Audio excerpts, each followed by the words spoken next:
But our suggestion is always making sure that the property that you're looking for is superior to the one that you're currently in, because other than that, there probably is no point of you moving. Welcome to Bamford Co podcast. I'm here by myself today as my brother and the rest of the family are still in Mexico. So I hope you guys are having an amazing time there celebrating my parents' 50th wedding anniversary. So I will be your, single host today. Today we're going to give you a market update on where we sit in Saskatoon within the real estate industry and look at a little bit of the statistics. So as of, this afternoon when I checked, we only have 734 properties on the market. So we are down from what we currently were at, and 162 of those properties that are on our market are actually conditionally sold.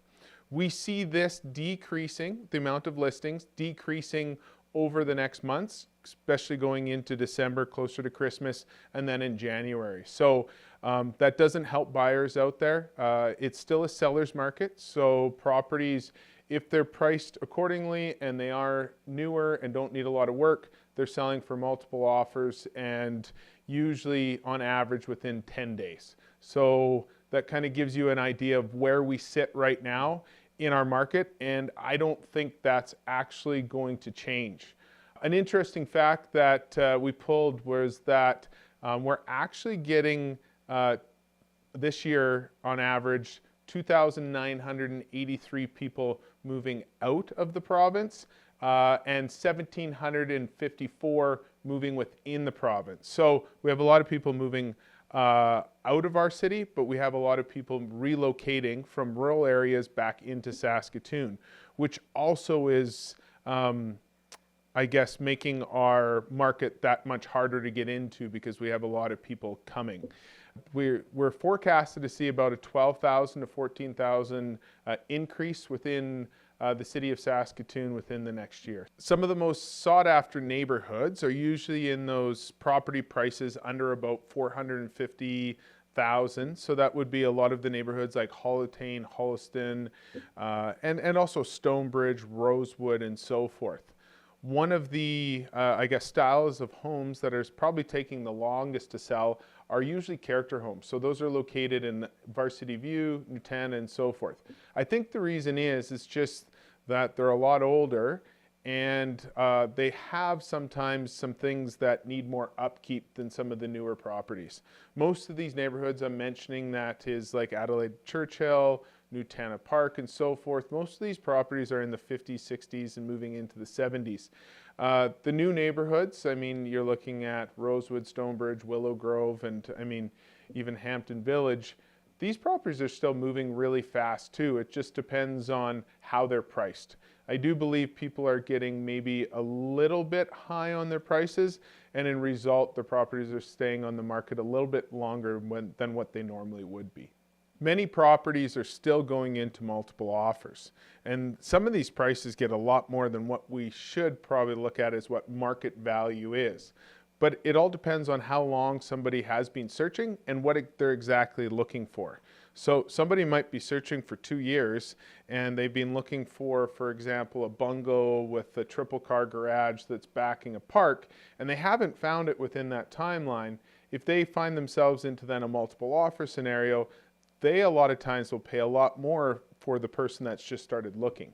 So in our market, which is considered a seller's market, this can play a big factor. So the actual price per square footage would be a lot higher than what it would normally be because of, the demand and this person looking for a longer period of time. So sometimes you might just get priced out of when you put in a bid just because you might not be that desperate as this person that's been looking for a longer period of time. And as these prices keep on increasing, which I can't see them decreasing in a shorter period of time, these properties will just keep on going up in price. We sit down with buyers and sellers a lot of times, and people say that they're not in a rush. And we totally understand, and we actually support this. you shouldn't be selling your house until you find the right property. And a lot of times it takes a lot longer now than what it historically would before. When we used to sit down with somebody and look for a property, it would usually take about 90 to 120 days from the time they started looking for and searching for a property by the time they took possession. This now can get extended almost double, if not triple, the amount of time. So what normally took you 90 days might now take a year, might take a year and a half to find that perfect property. But our suggestion is always making sure that the property that you're looking for is superior to the one that you're currently in, because other than that, there probably is no point of you moving. So that's something that we continue to suggest to our buyers, just to be patient. And sometimes that's easier said than done, because people start getting frustrated over a period of time when nothing keeps on hitting the market, at least as they're quoted as, why are we not seeing anything hit the market? And it just takes time. So we suggest that just have the mindset of 6 months to a year. And if you have that mindset, then you're willing to be a little bit more patient. Going into 2025, and with my predictions, I'd probably say that our market will continue to increase.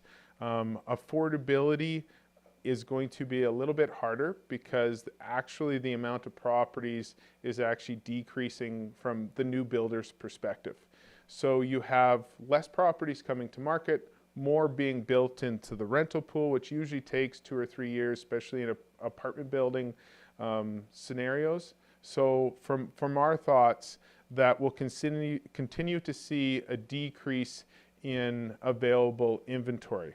This usually does change, though, coming into the market, but we're still seeing subpar inventory levels of what we historically have seen in the last couple years. So going into next year, as we say, be patient, but the sooner you get into the market, the more benefit you'll see out of it. But as long as you don't sell your property, you'll continue to see an increase in what you currently live in. So I think that's positive against where our market's going.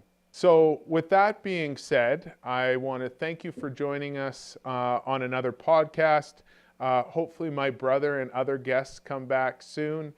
And we just want to thank you for watching us, and to continue to follow us on YouTube and other social media channels.